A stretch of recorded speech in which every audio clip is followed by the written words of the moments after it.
igreja, eu quero saudá-los com a graça e a paz do Senhor Jesus. Amém.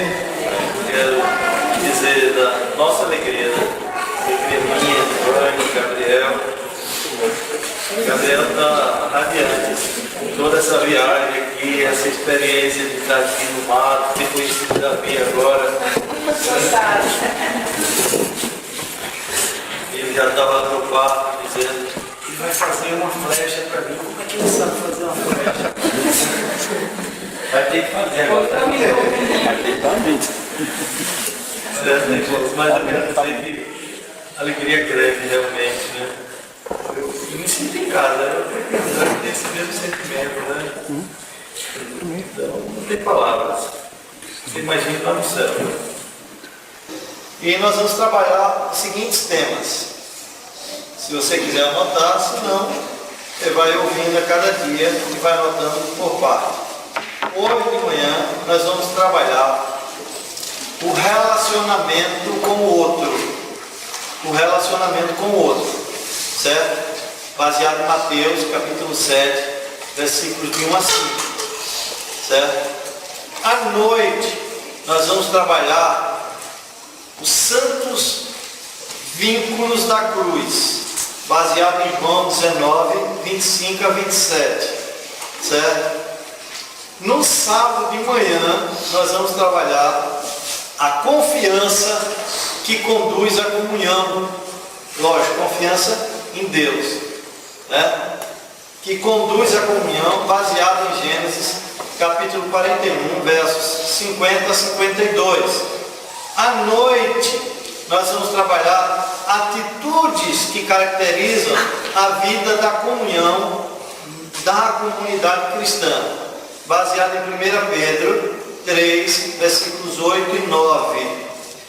No domingo de manhã, nós vamos trabalhar o papel do orgulho nas brigas e desavenças, certo? E no domingo à noite, eu estou pedindo orientação a Deus. Eu estou com 5 sermões. O problema do domingo à noite não é o que eu vou pregar, é o que não vou pregar. Estou com 5 sermões para escolher, né, qual deles eu prego. E eu espero que na convivência, nas conversas aqui, Deus dê a orientação necessária sobre o que devo pregar no domingo à noite. Certo? Então entenderam aí o propósito? Alguma dúvida? Não. Então, eu quero, antes de começar o estudo de hoje, falar um pouco da importância do tema da comunhão na igreja. Então, vejam bem, uma pitadazinha sobre o que nós vamos tratar de forma geral. Quando nós falamos da comunhão na igreja, ou quando falamos da igreja de Cristo, eu penso que nenhum aspecto é mais importante, mais sublime e mais chegado ao coração do Senhor do que o aspecto da unidade. E também creio que nenhum assunto é tão difícil, tão controvertido e tão atacado por Satanás como este. Certamente isto é o que ele mais teme, porque Deus sempre zelou pela unidade da sua igreja. Deus ama a comunhão. Alguém tem dúvida disto? Olha, você tem uma ideia? O Trino Deus é de uma comunhão tal que, a despeito de ser o Pai, o Filho, o Espírito Santo, coexistem em apenas uma pessoa. Eles têm unidade na divindade, na glória, no poder e nos propósitos. Então, quando estivermos no céu, também manifestaremos uma unidade como essa. Mas, no entanto, quero que vocês entendam uma coisa: nós fomos regenerados para viver essa unidade. A unidade que há na Trindade. E viver desde já aqui na terra, desde a hora do nosso novo nascimento. Então, qualquer unidade que a gente venha demonstrar, estou falando aqui de unidade verdadeira, enquanto estivermos nesta terra, ela é reflexo, um pequeno reflexo da unidade existente no Deus Trino. Abram comigo aí, João 17, versículo 21.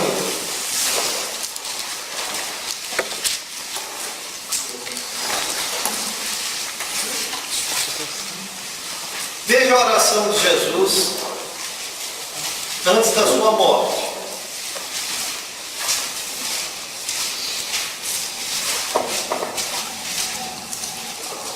Ele diz assim, João 17, 21, a fim de que todos sejam um. Ó, ele quer unidade, não quer unidade?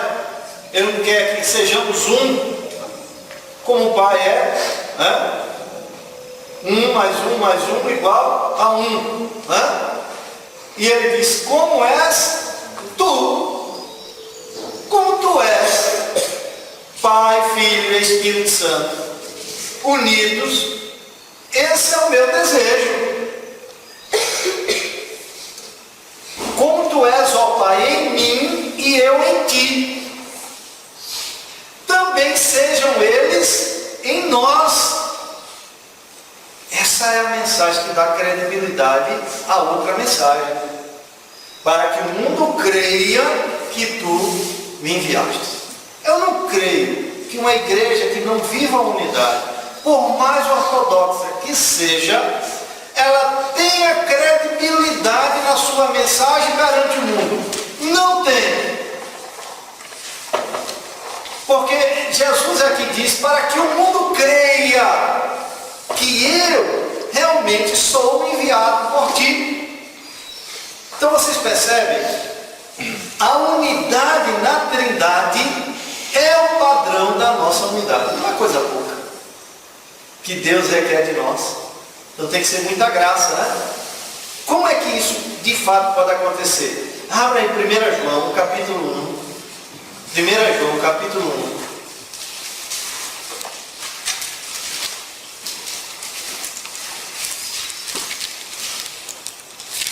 Versículo 3. Diz assim, olha. O que temos visto e ouvido, vocês vão falando, né? Anunciamos também a vós outros. O que foi que ele viu? Ele está falando do apostolado como um todo, né? Que temos visto e ouvido, anunciamos também a vós outros. E o que foi que ele ouviu e viu? Para que vós igualmente mantenhais comunhão conosco. Bom, João está desejando a comunhão com os irmãos, não é? Aí ele diz assim, ora, nossa comunhão é com o Pai e com seu Filho Jesus Cristo. Agora veja o versículo 6.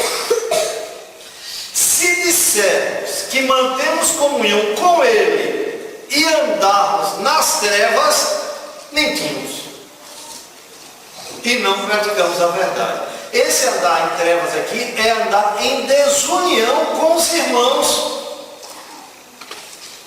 Então, irmãos, o propósito de Cristo é que todos sejamos, eu estou falando no contexto aqui, o propósito de Cristo é que todos sejamos um, aperfeiçoados na unidade. No entanto, a comunhão dos crentes não é outra coisa senão fruto da comunhão com Cristo. Está entendendo isso? Desse modo, quando nos falta comunhão, quando falta comunhão entre os irmãos, isso quer dizer o quê? Que esses irmãos não estão em comunhão com Cristo. Porque só podemos ter comunhão com os irmãos quando temos comunhão com Cristo.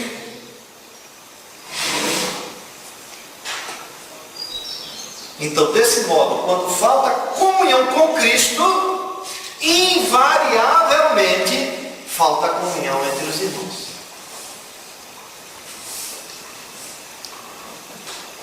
Primeira João ainda aí, versículo 7, do capítulo 1. Ele diz assim, Se, porém, andarmos na luz, que luz é essa aqui, nesse contexto? Em comunhão com Cristo, como Ele está na luz, em comunhão com o Pai. Aí o que é que acontece? Qual é a resposta aí? Temos comunhão uns com os outros. Se andamos em comunhão com Cristo, como Cristo tem comunhão com o Pai, o que é que acontece? Então, que mantemos comunhão uns com os outros. Do contrário, não tem como manter comunhão. Notem que o grande fruto de andarmos em comunhão com Cristo é a comunhão uns com os outros. E aí o que é que vai acontecer? Nós somos falhos, pecamos mesmo nessa comunhão, né? Ferimos um irmão, somos feridos, mas acontece quando estamos em comunhão com Ele, o sangue de Jesus, seu Filho, nos purifica de todo pecado. Há o quebrantamento, há a humildade, há a reconciliação, há o pedido de perdão, há o dar o perdão, né? Confiante que o sangue de Jesus Cristo nos purifica de todo pecado, e isso é sinal de que de fato estamos em comunhão com Cristo. Isso é que sustenta a comunhão entre os irmãos. Então, mostre-me um grupo de crentes redimidos que encontra prazer diariamente em sua comunhão com Cristo. Mostre-me um grupo de crentes cujo único objetivo é a glória de Cristo, cujo único orgulho é a cruz de Cristo. E aí eu lhe mostrarei um grupo de irmãos cujo amor e a preferência uns pelos outros é radiante e convidativo. Esse amor, meus irmãos, é o fruto de sua profunda compreensão de que eles foram unidos em Cristo pela fé. E, portanto, eles compartilham de uma unidade que transcende a unidade natural. E, além disso, antevê a perfeição dessa unidade, porque antevê o céu. E veja, essa comunhão que a gente está falando aqui, ela não é fruto de programas, de estratégias, de interrelacionamentos, né? Como as igrejas tentam manter a comunhão nesse sentido. É importante esses momentos que nós estamos vivenciando agora, mas não é isso que caracteriza a comunhão. A comunhão caracteriza-se e você ter que juntar aquele irmão e saber que aquele irmão tem um espinho, e quanto mais próximo você estiver dele, mais furado você será. Mas mais próximo dele você quer estar, porque ele é seu irmão em Cristo Jesus, e porque você tem comunhão com Cristo, você quer e deseja comunhão.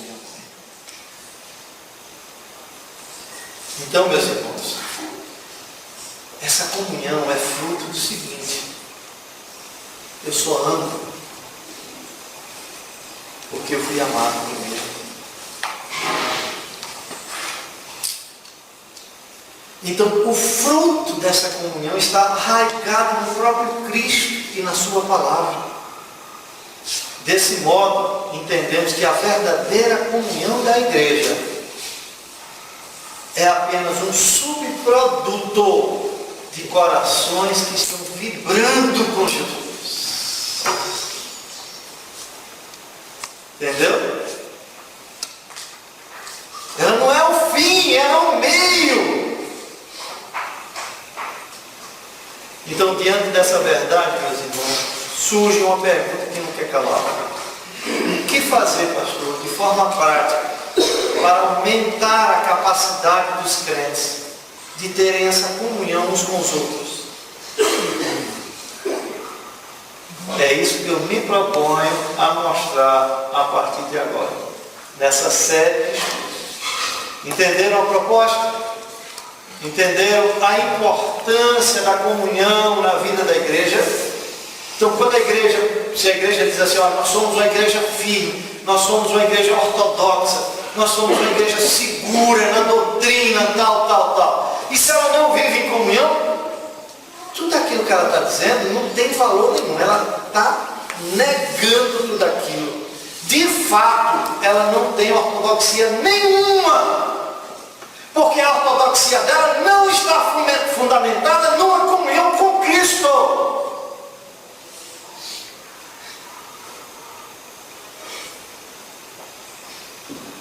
Então, com essa introdução, isso aqui foi só para dar uma ideia do que nós vamos falar durante esses dias. Nós vamos tratar do primeiro assunto hoje. Qual é o primeiro assunto? Assim, aqueles que têm boa memória, que basta baixar a cabeça assim, lembra na hora. A importância da comunhão. O relacionamento, a importância é o tema geral. A importância da comunhão na igreja. Certo? Com o outro. Aí nós vamos subdividir, né, esse tema geral nesses outros temas. E hoje, agora, nós vamos falar sobre o relacionamento com o outro. Essa é a nossa primeira palestra nesta manhã. O relacionamento com o outro, baseado lá em Mateus, capítulo 7, de 1 a 5. Vamos abrir esse texto. Diz assim: não julgueis para que não sejais julgados, pois com o critério com que julgardes, sereis julgados, e com a medida com que tiverdes medido, vos medirão também. Porque vês tu o argueiro no olho do teu irmão, porém não reparas na trave que está no teu próprio? Ou como dirás a teu irmão: deixa-me tirar o argueiro do teu olho, quando tens a trave no teu? Hipócrita, tira primeiro a trave do teu olho, e então verás claramente para tirar o argueiro do olho de teu irmão. Vamos orar, Senhor. Senhor nosso, quão grande é o teu nome, quão maravilhoso, a tua majestade é infinita, tua grandeza é insondável, Senhor, tua profundidade impenetrável, a tua eternidade não pode ser medida, Senhor. Mas mesmo assim, Senhor, tu te fazes presente conosco. Tu se relaciona conosco. Amém. Tu nos ama, nos orienta, nos exorta, nos disciplina. E é confiante, Senhor, nesse relacionamento. E sabemos que esse relacionamento só acontece por meio de Cristo Jesus. Então, confiante naquilo que Cristo fez em nosso favor, é que temos a ousadia de chegar no teu trono, reconhecendo que é trono de graça, trono de misericórdia, e clamar por tua graça, tua misericórdia sobre as nossas vidas. Ajuda-nos, Senhor, nesta manhã, a compreender a tua palavra, a compreender a importância da comunhão na vida da igreja, a compreender, ó Senhor, quando estamos falhando. E se estamos falhando, Senhor, conduza-nos ao arrependimento, à convicção de pecado, Senhor, ao quebrantamento, mas também dá-nos fé, ó Senhor, para tomarmos as decisões que precisam ser tomadas. Amém. Decisões de reconciliação, decisões de comunhão. Ajuda a tua igreja, ajuda cada um de nós, Senhor, quer seja na igreja, quer seja na família, aonde nós estivermos, a sermos instrumentos dessa comunhão. Sempre lembrando, Senhor, que somos servos teus e carregamos a tua imagem. Por carregarmos a tua imagem, temos a obrigação, Senhor, de manifestarmos aquilo que tu és. Amém. Santo, perfeito, amável, agradável, amoroso, bondoso, justo. Amém. Cheio de virtude em todos os aspectos, cheio de sabedoria, Mas quando olhamos para nós, ó Senhor, vemos a nossa miséria, a nossa fraqueza, a nossa fragilidade. E por isso que estamos aqui a clamar. Ajuda-nos, Senhor, pelo Teu Espírito, através da exposição da Tua Palavra, a ferir os nossos corações. Mas não só isso, Senhor. Não importa apenas saber aquilo que Tu desejas de nós, se Tu não nos capacitares a fazer tal coisa. Por isso, Senhor, capacita-nos pelo Teu Espírito a dar os frutos do próprio Espírito. Assim nós te rogamos, em nome de Cristo Jesus. Amém. E aí, meus irmãos, eu começo com uma pergunta, baseado no texto que nós lemos aí de Mateus. Você deixa o texto aberto. Será que o Senhor proíbe todo tipo de julgamento? Será que o Senhor proíbe que formemos opinião ou expresse essa opinião com referência ao nosso próximo? Muito bem, Davi. A resposta é não. Então aí você questiona. Mas pastor, não é isso que Mateus está dizendo. Mateus, no versículo 1 está dizendo: não julgueis para que não sejais julgados. Aí eu quero explicar uma coisa para vocês. O julgamento que Jesus condena aqui em Mateus, no versículo 1 aqui do capítulo 7, não é aquela crítica, aquele senso crítico para julgar entre o que é certo e o que é errado, como fica claro no próprio contexto e em outros textos bíblicos. No próprio contexto de Mateus 7, no versículo 6, ele exige o julgamento para identificar os cães e porcos. Não é isso? Ele não diz não dê pérolas aos porcos.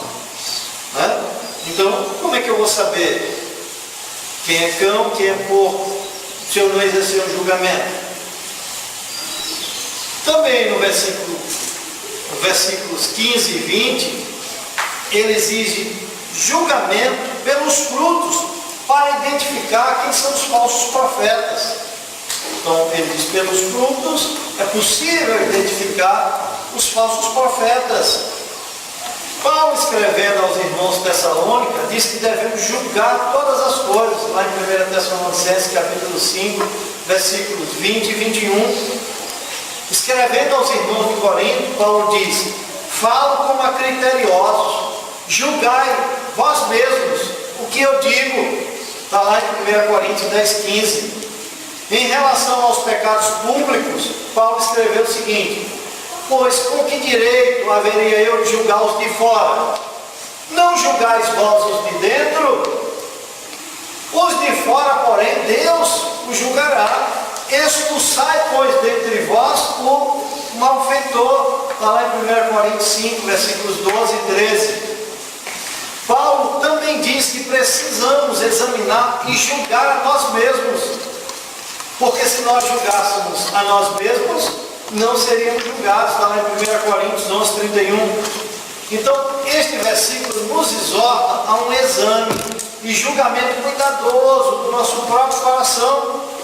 Paulo nos chama a esse autoexame toda vez que participamos da ceia do Senhor. Está lá no versículo 23, aliás, versículo 28. Então, todas as outras formas corretas de julgamento dependem de um autoexame honesto. Então, todas as outras formas de julgamento dependem de um autoexame honesto. Aqui já acontece um problema, É isso que Jesus tem em mente aqui quando diz: tira a primeira trave do teu olho, para depois você fazer qualquer outro julgamento. Mas aqui vem um problema, que nós não conseguimos entender os nossos próprios erros, não temos essa capacidade em nós mesmos. Só numa profunda comunhão com Cristo é que pela palavra de Deus e pela ação do Espírito de Deus em nós vamos entender o nosso próprio erro e fazer o autoexame. Veja, o autoexame eu não posso fazer à luz de mim mesmo. Porque se eu fizer o autoexame à luz de mim mesmo, eu não vou ver erros. Posso ver até um errinho aqui, outro ali e tal, aquilo que não traz tanto prejuízo para a minha pessoa. Mas o autoexame tem que ser à luz da palavra de Deus. E aí, vou abrir aqui um parênteses. Por isso que a ministração da Santa Ceia, ela não pode existir sem a exposição da palavra de Deus. Porque sem a exposição da palavra de Deus, não há capacidade das pessoas se autoexaminarem. Então veja uma coisa sem sentido. Alguém chegar e ministrar a Santa Ceia em casa a pessoas doentes. Alguém está doente, então o pastor vai lá e pega a Santa Ceia, que foi ministrada no culto, que teve a exposição da palavra, chega lá e ministra essa Santa Ceia para aquela pessoa doente. Isso não é nada mais, nada menos do que está o pão e o vinho simplesmente pronto. Não tem nenhuma razão de ser. Por quê? Porque a não ser que ele leve toda a igreja para lá e faça um culto lá e ministre a palavra, dando a oportunidade da pessoa fazer o autoexame. Aí teria um sentido, né? Porque senão ele vai ser ministrada fora do contexto de culto, fora do contexto da exposição da palavra, certo? Então é que você está entendendo o que Jesus tinha em mente quando disse: tira a primeira trave do teu olho. Então, o mandamento de Mateus 7,1, não julgueis para que não sejais julgados, não contradiz de maneira nenhuma a exortação bíblica de não julgarmos. Então veja, embora seja verdade que não podemos ler o que está no coração do nosso próximo, como Jesus era capaz de fazer, né? Não há nada no ensino, quer do próprio Cristo, quer dos apóstolos depois dele, que nos alivie da obrigação de formar opinião sobre as outras pessoas e de agir com base em tais opiniões. Agora, olha, eu só posso fazer isso depois que eu fizer o autoexame. Assim, fica subentendido que às vezes será nosso dever expressar nossos juízos. Às vezes as pessoas que estão lá do outro lado estão sendo contestadas. Puxa esse texto de Mateus 7,21, não julgueis para que não sejais julgados. Não é isso. O importante é entender o seguinte: o cuidado deve ser tomado na forma como julgamos, não no julgamento em si. Entendeu isso?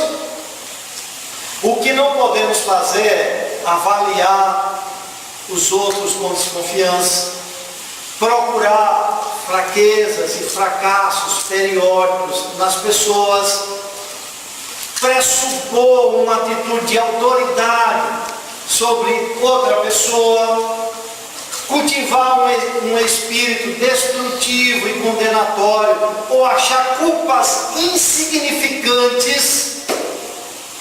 Quando fazemos essas coisas, assumimos um papel onisciente, o qual sugere que somos o Senhor e os outros são nossos servos. Essa postura arrogante Cristo condena. Portanto, como discípulos de Cristo, podemos e devemos julgar os nossos irmãos. Vou repetir. Como discípulos de Cristo, podemos e devemos, se não fizermos isso, cometemos pecado. Podemos e devemos julgar os nossos irmãos, desde que seja com amor, cuidado e no propósito de ajudar.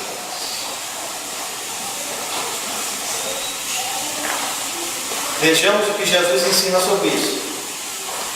Vocês entenderam?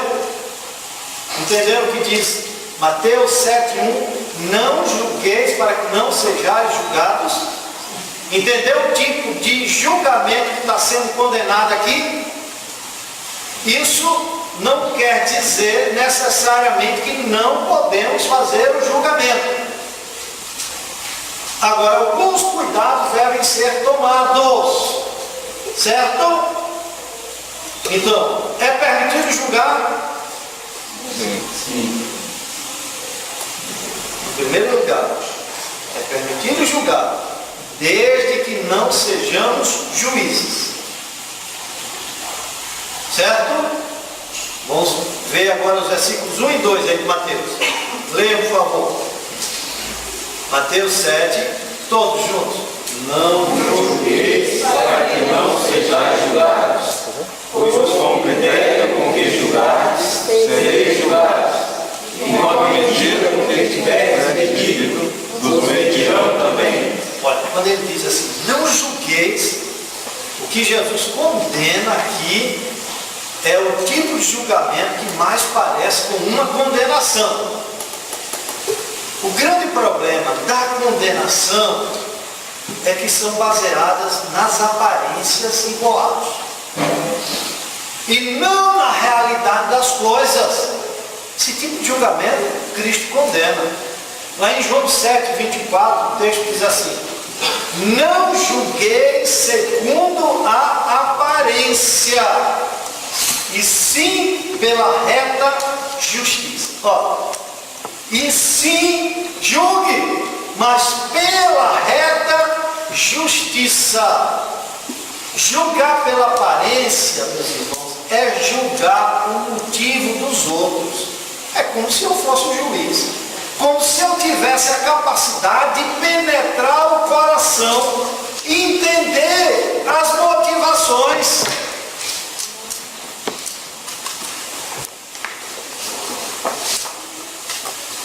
Não julgueis segundo a aparência, e sim, Davi, pela reta justiça. Então Jesus nos proíbe de julgar os motivos dos outros. Por que ele faz isso, hein? Simplesmente porque não somos capazes de discernir os pensamentos e os propósitos do coração. Só Deus. Lá em Hebreus 4,12 diz que é capaz de fazer isso. Isso é prerrogativa divina. Discernir pensamentos e propósitos do coração. Daí Provérbios 14:10 dizer assim: o coração conhece a sua própria amargura, e da sua alegria não participará o estranho.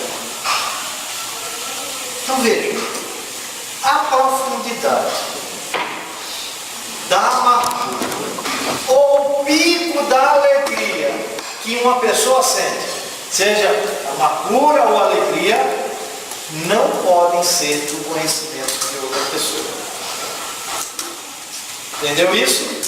Então nenhuma outra pessoa vai saber de fato a amargura que eu estou passando. Nenhuma outra pessoa de fato vai saber a alegria que eu estou passando.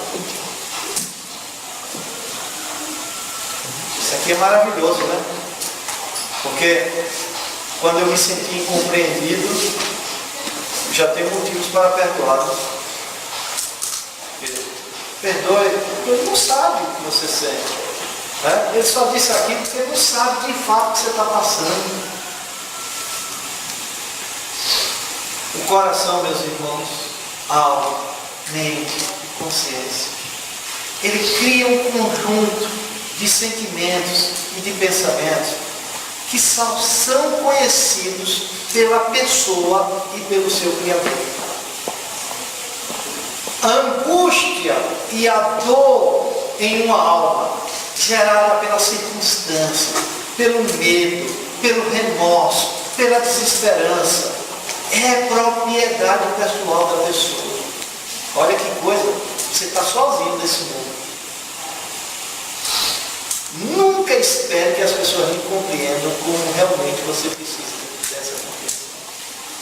Você está sozinho. Nem seu marido vai lhe compreender, nem sua esposa vai lhe compreender, nem sua mãe vai lhe compreender, como de fato compreende. Às vezes as pessoas contam uma história para nós e a gente diz, eu entendo tudo que você está passando. Não entende nada, papai. Você não entende tanto assim do que de fato a pessoa está passando. Então, aquilo que você sente não pode ser compreendido por um estranho. Só a pessoa e Deus sabe onde, vou usar aqui um termo coloquial, o sapato aperta e o calo dói. Por isso é que Jesus nos proíbe de julgar os motivos dos outros. Entendeu? Apenas Deus pode julgar o coração, porque somente Ele pode vê-lo. Somente Deus conhece os segredos do coração. Está lá no Salmo 44, versículo 21. E só Ele pode avaliar os nossos motivos. É isso que Provérbios 16:2 diz. É tanto que por meio de Jesus Cristo, Deus, no dia do juízo, julgará o segredo do coração dos homens. Então, julgar o motivo não é nosso papel. Por isso que 1 Coríntios 4:5 diz assim: portanto, nada julgueis antes do tempo. Veja, você pode pegar esses versículos, interpretar errado e dizer, não, olha, eu não posso me meter na vida de fulano, eu não posso julgar o que fulano está passando, eu não posso dar uma opinião. Não é isso! Não é isso! Eu estou dizendo que nós podemos julgar e devemos julgar, mas não podemos se colocar na condição de juízes. Se colocar na condição de juiz é tentar julgar pela aparência, tentar julgar os motivos. Então, 1 Coríntios 4:5 diz: portanto, nada julgueis antes do tempo, até que venha o Senhor, o qual não somente trará à plena luz as coisas ocultas das trevas, mas também manifestará o quê? Os desígnios dos corações. E aí cada um receberá o seu louvor da parte de Deus. Então, irmãos, às vezes é importante a gente esperar Deus agir, mesmo na igreja. Às vezes muitos problemas acontecem na igreja simplesmente pelo julgamento da aparência, dos motivos. Então a pessoa não tem fatos concretos, mas ela tem suspeitas. Olha, imagina o seguinte: eu tenho uma natureza corrompida, expert em suspeitar do meu irmão.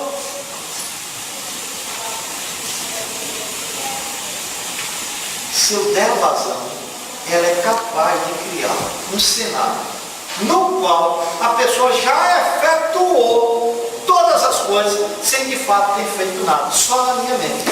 E isso eu vou passando, ou às vezes vou procurar a pessoa para fazer a exortação necessária como irmão, só na suspeita.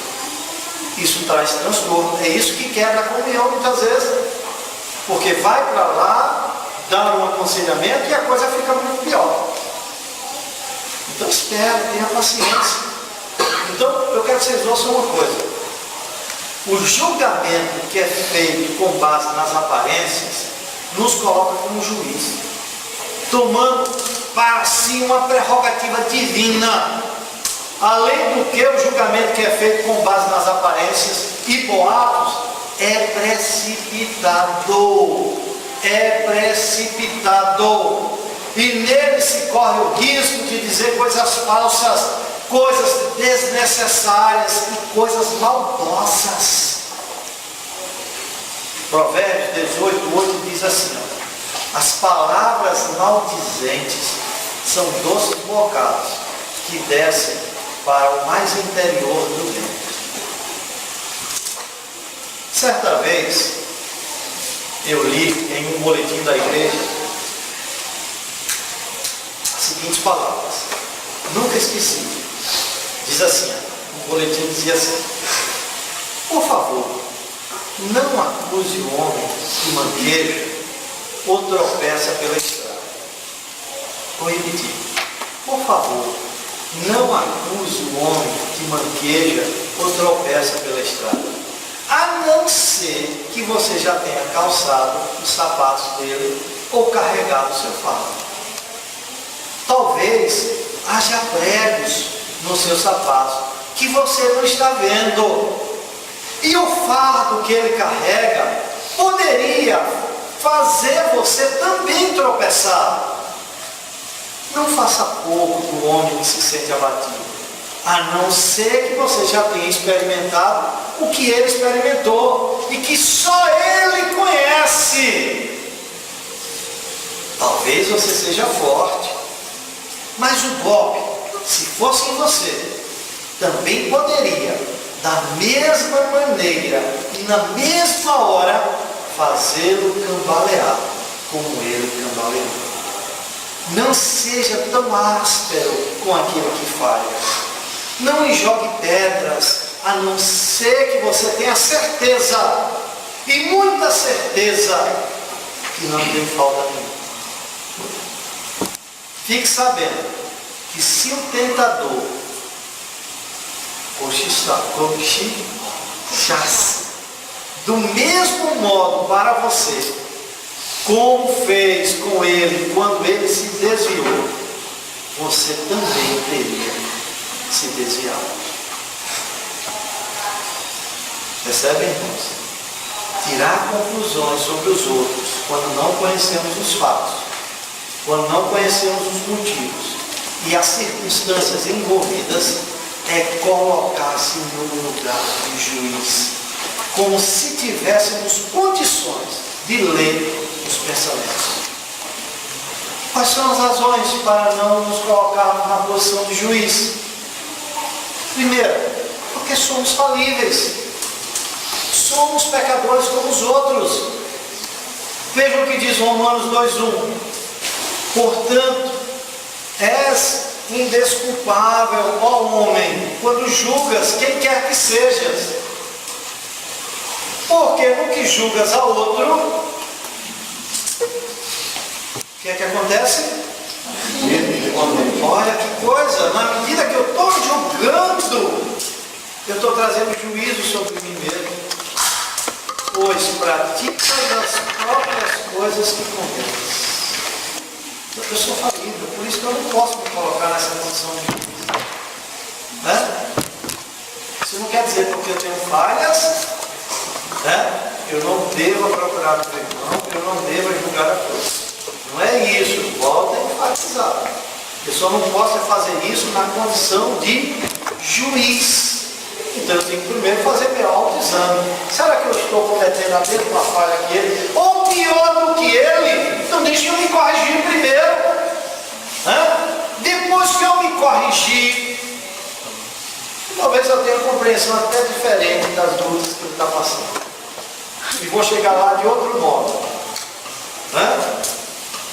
Não vou chegar com tanta arrogância. Mas há uma outra razão. Qual foi a primeira razão que eu dei para não julgarmos?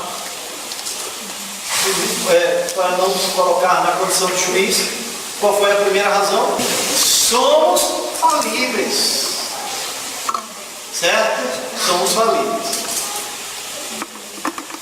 Uma outra coisa para não se colocar na condição de juiz é que o nosso julgamento é sempre imparcial. Na nossa natureza, podemos favorecer a uns em detrimento de outros. Principalmente porque somos preconceituosos. Guardamos ideias formadas contra isso ou aquilo, ou mesmo contra certo tipo de pessoas. Por conta disso, discriminamos alguns e acobertamos outros. Veja que coisa, não exercemos o mesmo juízo crítico para com aqueles que estão identificados com os nossos preconceitos. Entendeu? Aqueles que pensam como nós pensamos, que gostam do que nós gostamos. Quando eles erram, nós somos de uma tolerância enorme. Não exercemos o mesmo juízo crítico. Agora, quando a situação é inversa, porque somos preconceituosos, nós crucificamos.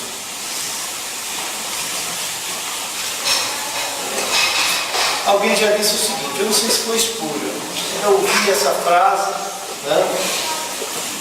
Eu acho que eu já li alguma coisa de Spurgeon sobre isso.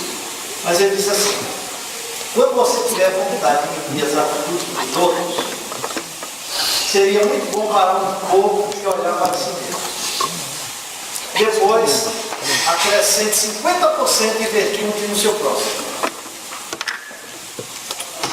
E depois, subtraia 50% das que você colocou em si mesmo.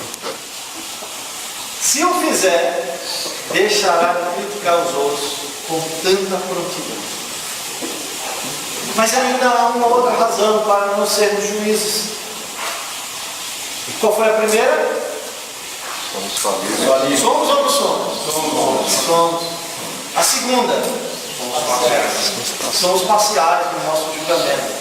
E a terceira, quando julgamos, trazemos sobre nós o julgamento de Deus. Ou julgamos de forma errada. Trazemos sobre nós. Olha que coisa. É julgar ou julgar? Se eu não julgar, eu trago sobre mim o julgamento de Deus. Se eu julgar de forma errada, eu trago o julgamento de Deus. Se eu julgar na condição de juiz, eu trago sobre mim o julgamento de Deus. Né? É isso que Romanos diz, vejam, Romanos 14, versículo 4. Versículo 4. 14, 4 diz assim: quem és tu que julgas o servo alheio? Aqui é um julgamento errado, né? Como juiz. Para seu próprio Senhor está em pé ou cai, mas estará em pé, porque o Senhor é poderoso para o sustento.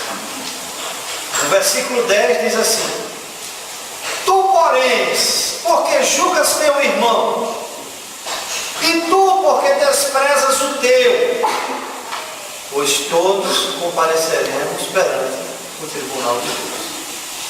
Irmãos, somos apenas irmãos, iguais, cumpridores da lei e não legisladores. É isso que Tiago diz lá, Tiago 4, versículo 11 e 12. Ele diz assim: irmãos, não faleis mal uns dos outros. Aquele que fala mal do irmão ou julga seu irmão, fala mal da lei e julga a lei. Ora, se julgas a lei, não és observador da lei, mas juiz. Aí no versículo 12 ele diz: um só é legislador e juiz, aquele que pode salvar e fazer perecer. Tu, porém, quem és que julgas o próximo? Então ouça uma coisa aqui é interessantíssimo. Quanto mais uma pessoa se aproxima da semelhança de Cristo, menos ela julga os outros, se nessa condição de juiz. Aqueles que estão sempre julgando pelas aparências, boatos, de forma precipitada, se colocando como juiz, esses estão afastados de Cristo. Quer saber o quanto uma pessoa está afastada de Cristo? É por esse tipo de julgamento. Ela pode até demonstrar muito conhecimento da palavra de Deus, mas ela está afastada de Cristo, porque ela perdeu o espírito do amor de Cristo e esqueceu que o juízo final pertence a Deus. Pertence a Deus. Então, irmãos, é permitido julgar? Desde que Desde que não sejamos juízes. Entendeu o primeiro ponto? No relacionamento com o outro, como isso é importante, né? Desde que não sejamos juízes. Muito bem. Segundo lugar, é permitido julgar, desde que não sejamos hipócritas. Desde que não sejamos hipócritas. Primeiro, Jesus condenou o julgamento como juízes. Agora, nos versículos de 3 a 5, ele fala de pessoas que têm falhas maiores e piores, tentando julgar o outro que tem uma falha menor. Então, a linguagem de Jesus aqui mostra um grande contraste entre o que julga e o que é julgado, a fim de comunicar quão ridículo é agir como se o crítico estivesse acima da possibilidade do erro na sua própria vida. Jesus escolhe uma ilustração que é deliberadamente cômica e espirituosa. Ele traz aqui para nós a analogia da trave e do argueiro. Vamos examiná-la? Vamos lá? Versículos 3 a 5. Todos juntos. 3 a 5, voz alta. Porque vês tu o argueiro no olho de teu irmão, porém não reparas na trave que está no teu próprio. Ó, só um instante. Ele não está proibindo de eu ver o argueiro lá no olho do meu irmão, não, tá? Não. O que é que ele está criticando aqui? É que eu tenho uma trave que é muito maior do que o argueiro. E o problema é que eu quero tirar esse argueiro tendo essa trave. Então isso mostra que eu não fiz o autoexame. Olha, eu só devo procurar meu irmão em qualquer aspecto depois de fazer o autoexame de forma aprofundada. Veja como nós somos tolos nesse aspecto. Achamos que temos a obrigação de ajudar o nosso irmão, corrigindo daquela falha, e de pronto, quando acontece um problema, nós chamamos a pessoa e nos colocamos como um verdadeiro conselheiro, um verdadeiro exortador, mas sequer paramos para fazer o autoexame. Aí a pessoa está olhando lá e não posso receber uma palavra dessa. Não posso. Por que não vai olhar a vida dele? E a esposa dele? E o filho dele? E a vida dele? Como é que ele tem coragem de vir falar isso comigo? Essa palavra não é bem-vinda. Essa palavra não vem de Deus. Não vai na humildade. Não vai no propósito de ajudar. Vai no propósito de julgar como juiz, trazendo uma condenação. Aí esse propósito, em lugar de trazer união, traz desunião. Quanta desunião na igreja tem por conta dessa falha no relacionamento com o outro? Pesa sobre nós o cuidado dos nossos irmãos. Pesa sobre nós o cuidado da nossa esposa, o cuidado dos nossos filhos. Mas pesa muito mais sobre nós o cuidado conosco mesmo, diante de Deus. Então eu só posso fazer qualquer coisa nesse sentido quando eu exercer esse cuidado comigo mesmo. Aí essa palavra vai ser bem-vinda, essa pessoa vai receber, essa pessoa vai entender que de fato o meu propósito é amoroso, cuidadoso, bem intencionado, que só quer o bem daquela pessoa. Principalmente se ela convive comigo e sabe dos meus defeitos e sabe que eu não os corrigi antes de condená-la. Aí ela vai me ver como um verdadeiro hipócrita. Aí eu não tenho direito de fazer julgamento nesse caso. Entendeu? Então, porque vês tu o argueiro no olho de teu irmão, porém não reparas na trave que está no teu próprio. Ou como dirás a teu irmão, veja que cara tem pau. Como dirás a teu irmão, irmãozinho, deixa-me tirar o argueiro do teu olho, quando tens a trave no teu? Hipócrita, tira primeiro a trave do teu olho, e então verás claramente para tirar o argueiro do olho de teu irmão. É claro, não é o texto? Claríssimo. Por si só o texto se explica. Então, nestes versos, Jesus está ensinando que é errado alguém concentrar sua atenção na pequena mancha que está lá no olho do seu irmão. E enquanto assim faz, não levar em conta a trave que está no seu próprio olho. A trave, o viga aqui, é uma pesada peça de madeira, usada na construção, diga Joel, para suportar a construção, né? Aquele suporte ali horizontal, para travar todo o madeiramento. Não é uma coisinha pequena. Agora, a pequena mancha, ou o argueiro, é uma pequenina farpa de palha, ou de palha, ou de madeira, né? E talvez uma minúscula lasca aí dessa viga aí, né? Então, na figura que Jesus está usando aqui, ele se dirige ao ouvinte comum perguntando como é possível que ele fique olhando atentamente um simples argueiro no olho de seu irmão, né? E até mesmo pedindo permissão para remover. Eu quero aqui, estou aqui, não posso te ajudar. Eu queria que você entendesse, eu queria pedir a sua permissão, né? Eu queria que você me ouvisse, né? Enquanto ao mesmo tempo desconhece completamente a presença de uma viga incomparavelmente maior no seu próprio olho. Eu pergunto, como é possível fazer uma cirurgia nessas condições? Pode? Como pode um oftalmologista cego realizar uma cirurgia no olho alheio? Hein?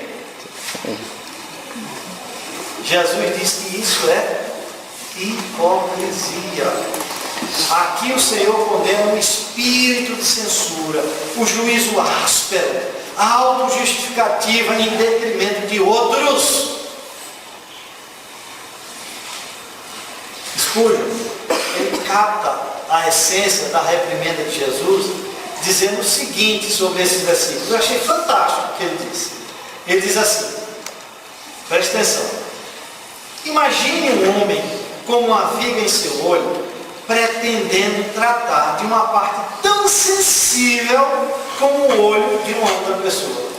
Eu não tinha me apercebido sobre esse detalhe. Jesus não usou nenhuma outra parte do corpo. Jesus usou exatamente o olho, a parte mais sensível do corpo. Aí o sujeito com uma viga dessa, né, quer tratar de algo tão sensível e tentando extrair uma coisa tão minúscula como uma farpa. Ele não é um hipócrita, fingindo estar preocupado com os olhos de outras pessoas e, no entanto, nunca atentando para o seu próprio? Podemos repreender o pecado, mas não se fazemos a sua vontade. Não podemos protestar contra a maldade enquanto a maldade está ainda em nós, no nosso próprio coração. Aí ele diz, nós podemos protestar sim contra a maldade, mas não se a praticarmos deliberadamente. Os fariseus eram excelentes em censurar, porém vagarosos em corrigir. E o pior, quando eles tentavam fazer isso, agiam sem misericórdia e sem amor. Irmãos, a conclusão que nós chegamos é que somos fariseus. tentamos agir da mesma maneira. Eu quero que vocês entendam aqui o ponto principal da mensagem do Senhor e não a interprete mal. Ele não está, vou voltar a enfatizar isso. Ele não está dizendo que é errado ajudar alguém a lidar com um argueiro que precisa de atenção. O que é hipocrisia é fazê-lo enquanto se nega a tirar a trava que está em seu próprio olho. Então ouçam agora o que eu vou dizer. Somente pessoas que mantêm breves memórias de suas próprias falhas, vou repetir, somente pessoas que mantêm breves memórias de suas falhas, de suas fraquezas e de seus próprios pecados, somente essas têm condições de ajudar outras pessoas nessas coisas. As pessoas vulneráveis, humildes e transparentes são os melhores confortadores. Aqueles que têm amnésia de seus próprios pecados são severos em relação aos outros, mas brandos em relação às suas próprias falhas. Um bom exemplo disso, meus irmãos, é o confronto do profeta Natan com o rei Davi, sobre ali aquela trágica falta de Davi com Batseba. Está lá relatado, todo mundo conhece, não vou ler o texto, está lá relatado em 2 Samuel, capítulo 12, com a 7. Aparentemente, ninguém havia dito uma palavra para Davi sobre o seu pecado até aquele dia fatídico, quando o rei e o profeta finalmente estiveram face a face. Natan expôs o pecado de Davi em uma narrativa imaginária. Ele começou falando sobre um homem que possuía inúmeras ovelhas e gados, mas que no entanto, esse homem tomara a cordeirinha que pertencia a outro homem. Aí Natan faz a seguinte pergunta a Davi. Davi, o que deve ser feito a este homem? Davi, inconsciente de que a narrativa era uma parábola de sua própria vida descuidada e carnal, proferiu palavras de furor com caráter de justiça contra o homem que teria logrado vantagem de um outro daquele modo. Suas palavras foram: o homem que cometeu tal coisa deve ser punido imediatamente, punido de morte. Lá estava um monarca hipócrita, com tábuas de engano e homicídio em seu próprio olho, falando com zelo arrogante e falsa piedade. E aí Natan respondeu: tu és o homem. Aí, meu irmão, não tenho dúvidas que naquele momento lágrimas de arrependimento rolaram dos olhos de Davi, enquanto as traves, as tábuas eram removidas no enchente de humilhação, permitindo-o enxergar a si mesmo claramente. Irmãos, todos nós somos incrivelmente iguais a Davi. Não esse Davi, o Davi lá da narrativa. Como é fácil desculparmos os nossos erros, passar por cima deles. Contudo, ainda somos propensos a denunciar com fúria as mesmas coisas quando as vemos em outros, ou quando o caso idêntico está diante de nós. A amnésia é tremenda. Interessante é o seguinte, presta atenção nisso, olha. O hipócrita inquieta-se sobre as coisas mínimas, que nem liga para as coisas que são realmente importantes. Davi achava uma grande injustiça a questão da ovelha. mas achava que não era nada demais o que ele tinha feito contra Deus, contra Urias, contra o povo de Israel, contra a sua família, contra a família de Batseba, contra a própria Batseba. Isso é próprio da nossa natureza decaída.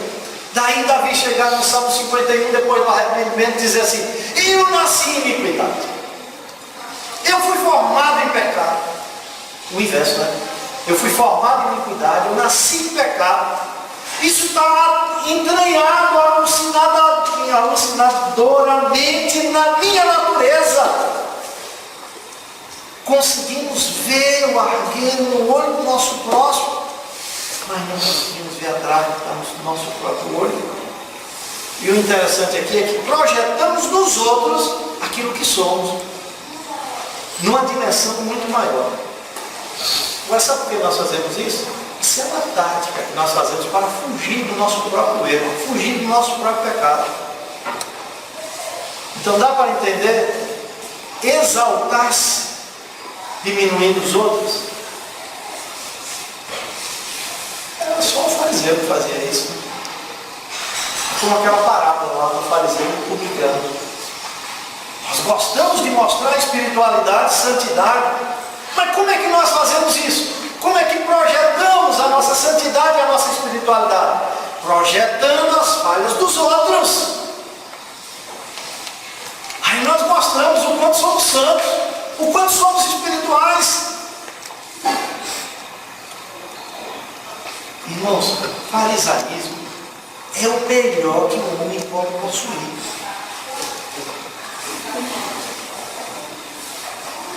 E aqui eu quero fazer uma confissão. Olha, eu tenho 14 anos à frente de igreja, como pastor. Mas uns 5 anos trabalhando já à frente de igreja, sem ser pastor. Mas a confissão que eu quero fazer é a seguinte: as pessoas com as quais tenho tido mais problemas e dores de cabeça nas igrejas que tenho pastoreado são as que acreditam que são bons. São bons. Esses são os mais críticos. São os que têm em seus rostos o não. A não ser que você esteja de acordo com eles. São eles que jogam pedras uns nos outros, que dão pontapés debaixo da mesa. Sim, esses que se sentem bons é a maior maldição da igreja, mesmo que não saibam. São eles que a Bíblia apresenta como a antítese de Cristo e do Evangelho, antítese da graça, porque eles confiam em si mesmos. E aqui eu quero fazer uma aplicação. É verdade que Deus pode querer nos usar para tirar o argueiro lá do olho do nosso irmão. Nesse caso, é extremamente importante que façamos isso corretamente. Duas coisas. Primeiro, devemos ter a certeza de que nossas próprias mãos e coração estejam limpos. Essa é a primeira coisa. Deus quer me usar. Olha, quando Deus lhe dá o discernimento de você entender o erro lá do seu irmão, Ele lhe dá o discernimento, não é para você se colocar como juiz, porque Ele está querendo lhe usar como instrumento e ao mesmo tempo trabalhar na sua vida. Essa é uma oportunidade que Deus está te dando a você em primeiro lugar, quando Ele fez você entender esse erro. Porque agora você está debaixo de uma obrigação de ir lá. Mas antes de ir lá, eu tenho que olhar para cá. É graça de Deus sobre mim, né? Porque em outras circunstâncias, eu estava me achando o máximo. E Deus está dizendo: epa, é hora de separar, rapaz. É hora de se autoexaminar. Você não vai chegar lá como hipócrita, vai? Você não vai querer chegar lá como juiz, vai? Então para, se autoexamina. Olha, quem vai ser agraciado com tudo isso? Eu. E a segunda quando eu chego lá, depois desse autoexame, eu chego de forma terna e gentil. Muito diferente, né? A forma que eu vou chegar lá, né? Por quê? Porque nós estamos tratando de um assunto delicado. Lidamos com argueiro no olho e não com pedras no sapato. Entendeu? Crisóstomo aconselha-nos com as seguintes palavras. Ele diz assim: corrijam-o, mas não como um inimigo, nem como um adversário exigindo uma penalidade, mas como um médico fornecendo o remédio. Irmãos, escutem isso. Se nós não estivermos em falta, não encontramos tanto prazer nas faltas dos outros.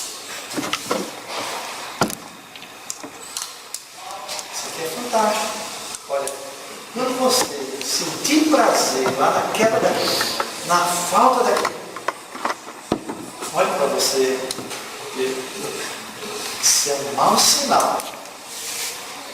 Você só sente esse prazer porque você está em falta. E outra coisa que você deve fazer, você deve lembrar que está tratando com um membro da família, nossos próprios irmãos e irmãs. Eles, como nós, têm pessoas o suficiente condenando-os, julgando-os, rotulando-os. Por isso, é necessário que nestes momentos cirúrgicos de retirada do argueiro, tenha-se honestidade juntamente com ternura e compaixão. Poucas pessoas conhecem totalmente a força das tentações de outra pessoa. Aqueles com temperamentos pacíficos e facilmente moderados não podem compreender a luta daqueles cujo sangue é fervente, cujas as emoções são controladas por um gatilho que dispara sob pouquíssima pressão. Aqueles cujos mundos têm sido protegidos e seguros mal conseguem imaginar as duras realidades da vida no mundo. E aqueles que têm sido abençoados com pais amáveis, sábios e fiéis, não conhecem as tentações e as batalhas enfrentadas por aqueles provenientes de lares disfuncionais e abusivos, despedaçados pela brutalidade, o crime, o divórcio, o adultério. Aí você deve dizer: e daí? E daí? E daí? Tenha compaixão. E daí? Tenha compaixão quando for confrontá-lo. Use de um pouco de graça. Correção? Sim, mas com muita graça. Com muita graça. Eu acho maravilhoso o que João fala de Jesus. João no capítulo 1, acho que é o versículo 14. Esse texto me veio à memória agora. João 1,14. Deixa eu ver se é. Ah, isso mesmo. Então, leia aí, Davi, voz alta aí. E o Verbo se fez carne. O Verbo se fez carne e habitou entre nós, Cheio de graça e de verdade. A graça vem primeiro que a verdade. Sem graça, a verdade não tem sentido. Cheio de graça e de verdade. Então, quando for corrigir, corrija, mas com muita graça. Fale a verdade, mas use de muita graça. Aqueles que esperam ministrar profundamente na vida de outros devem controlar e, por fim, vencer o hábito de julgar de forma precipitada, julgar como juiz, julgar como importa. julgar como crente, como irmão. E eu quero concluir dizendo o seguinte, irmãos. Parece estranho, mas somente quando somos realmente irmãos, temos condições de julgar. Em nenhum momento Jesus me proíbe ver o arqueiro no olho do meu irmão. Nem me proíbe de retirá-lo desde o primeiro tiro e atraso que está em meu olho. Minha missão, em primeiro lugar, é olhar para mim mesmo. E só depois se inclinar em direção ao meu irmão, procurando ajudá-lo a tirar o arqueiro que atrapalha a sua visão espiritual. O apóstolo Paulo, o apóstolo da graça, coloca isso da seguinte forma. Lá em Gálatas 6, versículos 1 e 12, ele diz assim: irmãos, se alguém for surpreendido em alguma falta, vós que sois espirituais, corrige com espírito de brandura e guarda-te, para que não sejas também tentado. Levai as cargas uns dos outros, e assim cumprireis a lei de Cristo. Em suma, meus irmãos, o cristão deve se comportar como irmão. Ele reconhece o erro, diz a verdade, mas transmite graça para reconciliar. Então Deus não dá discernimento lá no erro do meu irmão para crítica, mas para julgar com prudência, com amor e conhecimento, e nunca com juízo hipócrita ou falso irmão. Que Deus nos livre de julgarmos com juízo hipócrita. Amém? Amém. Vamos orar. Davi, por favor. Senhor, nos dá graça, possamos, ó Deus, primeiro julgar a nós mesmos, Senhor, depois julgar e ajudar os nossos irmãos, Senhor. Possamos sempre olhar para Cristo, Senhor, sem pecado algum, foi julgado pelos homens e assumiu toda a afronta dos pecadores sobre si. E depois, Senhor, foi julgado pelo seu próprio Pai, Deus santo e justo e perfeito. Foi consumido pela tua ira, Deus, lá no Calvário. E hoje nos perdoa, nós que julgamos indevidamente os outros. E hoje nos recebe com graça e com verdade, e nos repara os danos. Porque tu foste julgado pelo próprio Deus no Calvário. E assume assim os nossos pecados. Nos dá graça, Senhor, para que possamos corrigir uns aos outros. E sempre cuidar de nós mesmos, Senhor, debaixo do teu Evangelho, debaixo da luz da tua verdade, Senhor. Que jamais sejamos donos de ninguém aqui, Senhor. Que jamais, ó Deus, sejamos formadores, ó Deus, de opiniões, ó Deus, contra os nossos irmãos. Mas que possamos, ó Deus, andar lado a lado, Senhor, uns com os outros, exortando-nos uns aos outros, julgando-nos uns aos outros, ó Deus, mas em amor, em graça e em verdade, visando, ó Deus, o bem maior, a construção da imagem de Cristo em cada um de nós e a preservação da comunhão do corpo de Cristo, a tua igreja, para a glória do teu nome. Te louvamos por esta palavra e te pedimos, Senhor, que o Senhor transforme esta palavra em prática de vida, Deus, dentro das nossas igrejas, dentro do nosso dia a dia, Senhor. Que isso se transforme em vida, que isso se transforme em palavras, em atos, que isso se transforme, Senhor, numa conduta, na conduta de Cristo Jesus, o teu Filho amado. Em nome de Jesus Cristo, com perdão dos nossos pecados, Senhor. Amém, Senhor, e amém.